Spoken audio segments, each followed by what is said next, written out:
for this opportunity. This year at Brookdale, we began an Fye Initiative, which translates into first year experience.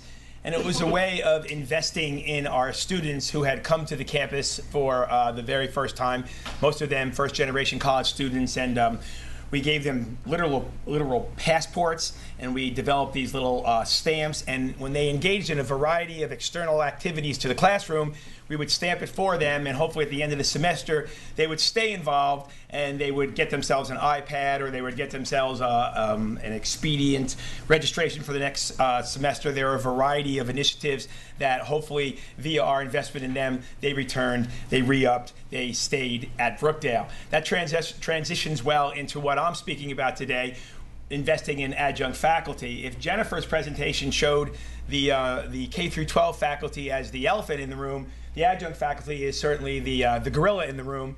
And it's no surprise to anybody who's in this audience now that that dynamic is not going to reduce itself. It's only going to continue to grow. I would imagine that Brookdale is in the top third in terms of aggregate numbers to the people I addressed tonight. You can do the math, you can see where you fit, but what's important here is that 41%, and I was the English chair for 6 years. I'm now the acting dean at Brookdale, but in my 6 years, you know, in the 40 percentile, those instructors were part-time, and no less of a resource than the United States Department of Education indicates that 66% of all faculty are termed as adjunct, part-time, contingency, lecturer, and what to do about that. So my dissertation became a concern with how do I turn this necessary evil into a necessary ingredient in this process. How do I take what, I mean, you know the drill. As a department chair, I interviewed between 15 and 25 new applicants every single August. And if they showed up with the degree in hand, they weren't wearing a sidearm, and they didn't have white powder smeared about their nose, I gave them a class, I gave them an assignment, I said, good luck to you, shook their hand, and I never saw them again. And that's problematic. That's serving the need that I had as a department chair in staffing classes, but it's certainly not serving the student. It's not being aware of educational in an idealistic level. I mean, you know, we all get into this profession to make a change in the world, to make a difference. And I had at my disposal literally 100 plus part-time instructors, and I was treating them as cattle. I was giving them a class and pushing them on their way.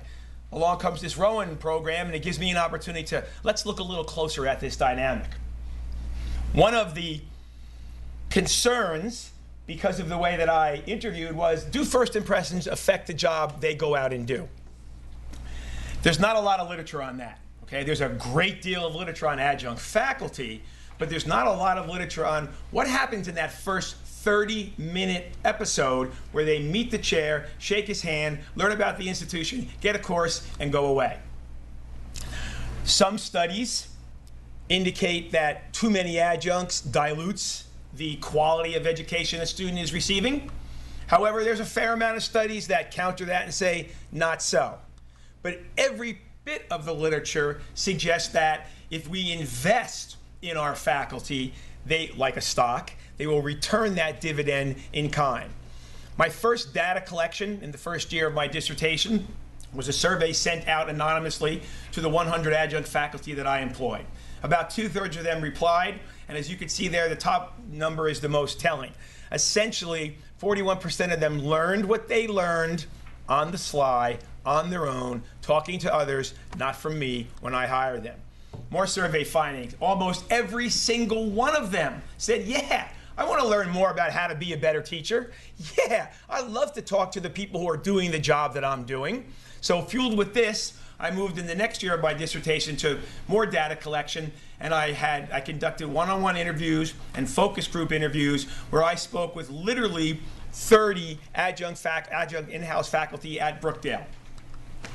The topics were the long-standing concerns that instructors have in the classroom, and I asked them to put aside, and most of them did, put aside the fact that I'm the guy who hired you, and tell me, what's this job like? And here's what I found out. Almost to a person, actually to a person, they consider themselves engaging, they consider themselves motivational, they consider themselves conscientious, and they think they're making a difference. Fool that I am, I never ever became aware of that. I never utilized that. I never used that as something that would make our teaching body, not our full-time and our part-time, but our teaching body better. And this is where my dissertation was taking me. Loyalty. They felt, maybe because they were compassionate human beings, you know, teachers are compassionate people. They felt invested in the institution. But I found this out through research. I found this out by accident. I didn't find this out by having a conversation with them. I didn't find this out by breaking bread with them and asking me how their life is going. I needed them to teach at Monday morning at an extension site, and that's how I used them up until this study. And I also learned, you know, you're always protective. Oh my God, they're going to want a full-time job. They're going to want more money than I can give them. But I also learned that despite this list, this laundry list of obstacles that all adjunct faculty encounter, many of them chose to be part-time. They were okay with that designation. That's how they came to us, and that's how they expect to remain. So I began to revisit what I did with my adjuncts. I completely restructured my interview process. I built a website it's in transition right now that gave them an audience where they could interact with one another and with other full-time instructors as well. I met with my mentors and I said, break some non-pedagogical bread with these people. Talk to them. They're human beings. Invest in them personally. And I remembered that again and again. They said it doesn't always have to be about teaching.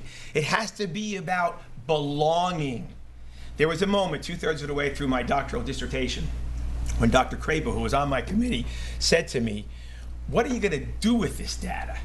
And spontaneously and automatically I said to her, I recognize this isn't an end game. It's not, here's my dissertation, thanks for the degree, see you, now you need to call me doctor. It's, what is the next stage? And the next stage is the wheel in motion. It is to, and this is things that we now do at Brookdale, it's to recraft the interview process. Why can't this be done on a statewide level where you take a little bit more time and you invest in them as people and you make them aware that you care about the job that you're hiring them to do. Additionally, develop an exit interview. Everybody we hire now, we give them a 10-question multiple choice test. Everybody loves a test that they can't fail, where it says, did we serve you? Right away, they're made to feel important. In the first hour that they spend in our presence, we ask them about that experience. And we've had a bunch of spontaneous conversations about baseball, about family, about things that have nothing to do with teaching, but things, if you talk to me as a full professor and you're an adjunct professor, we're all in this together. And we raise the level of their buy-in to the institution that's paying them. These findings, and this is what Dr. Nespway called me up to do, and strategies must be recognized and supported beyond the limits of this study, beyond Brookdale. The big picture, dare I say the big idea, is that these findings and strategies must be embraced at a state, regional, a global level.